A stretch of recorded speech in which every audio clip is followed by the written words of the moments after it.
Do you know what to do if your vehicle is considered a total loss? What does total loss even mean?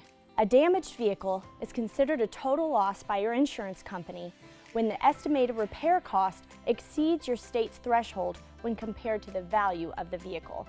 If you've been in an accident and have been told your car is a total loss, here are a few questions to consider before moving forward. What is my car worth? Do I owe anything on my vehicle? Do I have the appropriate insurance coverage? Do I have gap insurance if I owe more than the vehicle's value?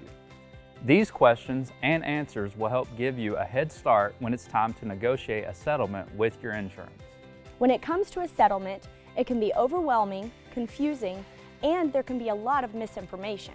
Remember, even labeled as a total loss, it is still your vehicle and you have rights. Never release your vehicle and don't sign anything until you have an agreed upon price in writing or payment in hand.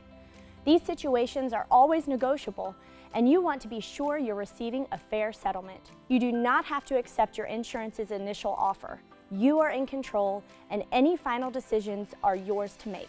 Check with your Department of Insurance for more information. Your state's DOI may help answer additional questions and point you in the right direction. Refer to your insurance policy's language to explore your options on the right to appraisal if necessary. Don't feel pressured to make a hasty decision. Always be sure to speak with an experienced professional. Your preferred collision repair shop may help answer any questions you may have so you can move forward with your vehicle.